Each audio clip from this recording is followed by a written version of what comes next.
প্রধানমন্ত্রীর লোকসভা কেন্দ্র খাস বারাণসী, সেখানে রয়েছে ডুপ্লিকেট ভোটার। এসআইআর আবহে বিস্ফোরকেই অভিযোগ করলেন যোগী সরকারের মন্ত্রী। বারাণসী উত্তরের ভোটার লিস্টে গরমিল রয়েছে, ৯,০০০-এরও বেশি ডুপ্লিকেট ভোটার রয়েছে।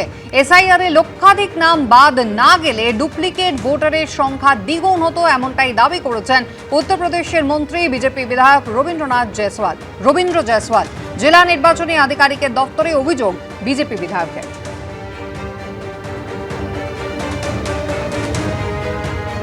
हमने कहा कि अगर इसको और कराया जाए, पिछले बार चुनाव हुआ तो उसका, तो ये नाम दुगना मिल जाएगा।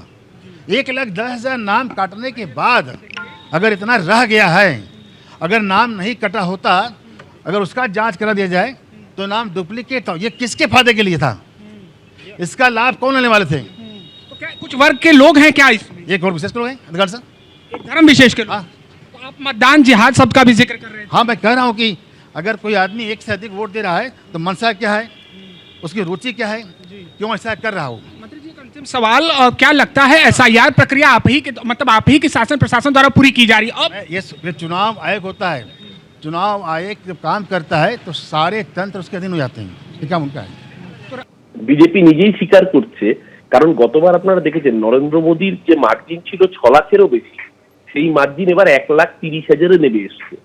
এবং যদি চুয়াচুরি ভোট চুরি না করতো নির্বাচন কমিশন, তাহলে হয়তো খোদ দেশের প্রধানমন্ত্রী বেনারস থেকে হেরে যেতেন। আজকে যোগী সরকারের মোদী যেটা বলছেন, এটা তো কদিন আগেই সাংবাদিক বৈঠকে বিরোধী ইন্ডিয়ান নেতারা প্রমাণ করে দিয়েছেন।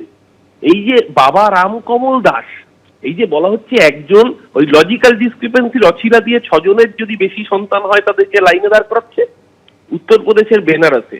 বাবা সন্ত রামকমল দাস, তিনি একটি মন্দিরের ইনচার্জ, তার 57 জন ছেলে বিজেপির নেতা, যোগী আদিত্যনাথ সরকারের মন্ত্রী, তিনি নিজে প্রকাশ্যে বলে দিচ্ছেন যে উত্তরপ্রদেশ এবং খোদ নরেন্দ্র মোদীর নির্বাচনী কেন্দ্রের মধ্যে এইরকম ভয়ঙ্কর জাল জুয়া চুরি চলেছে।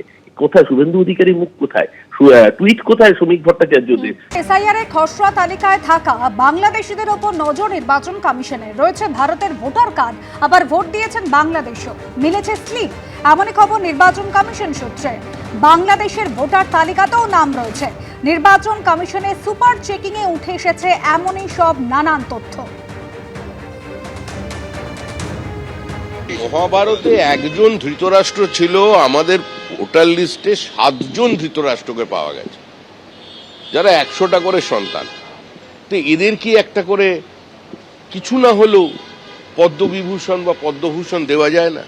40 বছরে দাদু হয়ে গেছে, কি অসামান্য ক্ষমতা, এবং সেই নাতিও আবার ভোটার 22 বছরের।